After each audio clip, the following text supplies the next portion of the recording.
What? Due to experience? Do you know not to fuck with? Water? Rivers? Current?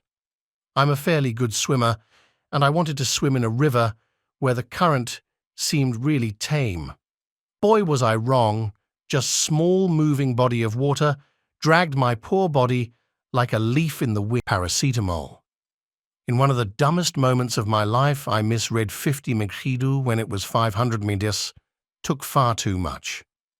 Long story short, almost a week in hospital. Intuition. If something feels wrong, stop. It doesn't matter if it's stepping out onto a snow-covered slope, pulling up to a sketchy gas station, or putting too small of a piece of wood in a table router. Listen when your brain tells you this is a bad idea. I read an article that intuition is your subconscious brain picking up on cues that you are unaware of. After I read that article, I pay more attention to it. Heat. Your sanity is the first thing to go in heat stroke.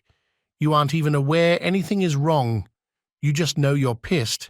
There's a weird buzzing sensation in your head chest, and the world doesn't feel right. And then you're a zombie looking for anything to cool off with, and shortly after that, you're unconscious. It escalated too quickly for half a dozen rational adults to notice before exhaustion set in.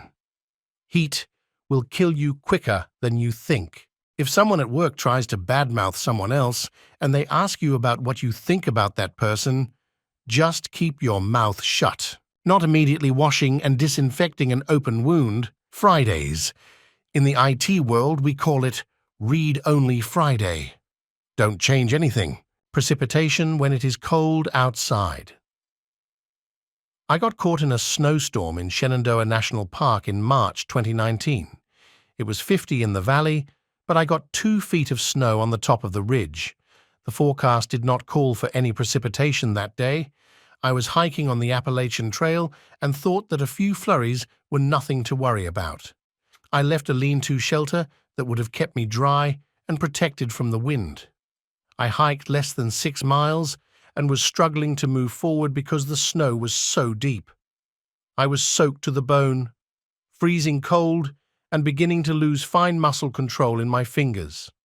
The trail followed the side of a ridge and was not providing me any flat spaces to set up a tent. I eventually found a clearing where some power lines crossed the trail and struggled to get my tent erected despite the loss of feeling in my fingers. Once my tent was set up, I got my sleeping pad and sleeping bag deployed, got out of my wet clothes, and crawled into the bag for an hour to warm up. I didn't even have a cell signal where I could let someone know my exact location and that I was okay. I had been in contact the previous evening, so my girlfriend knew my location to within a couple of miles. The snowstorm lasted all night, and I had to spend a full 24 hours in the tent before the snow stopped.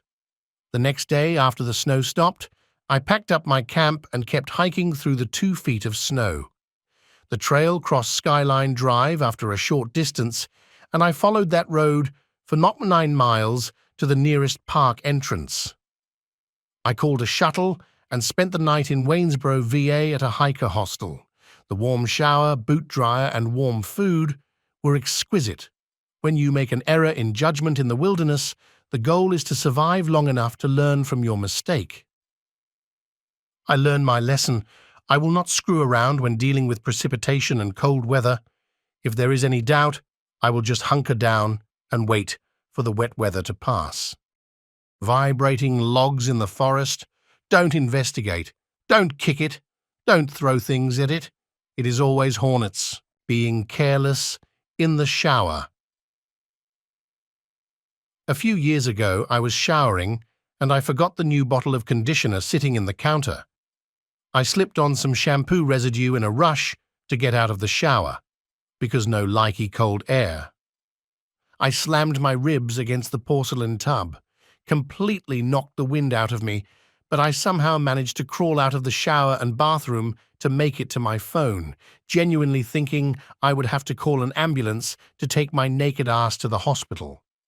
Thankfully, that wasn't necessary as I laid down and caught my breath. But I had pretty bad rib pain for at least a month after, and only a tiny bruise to show for it.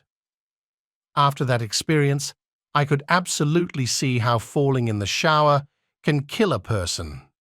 Anyway, now I don't rush when exiting the shower, and I always bring my phone in the bathroom because that naked wet crawl on the floor to retrieve it was humiliating, and I'd rather not go through it again.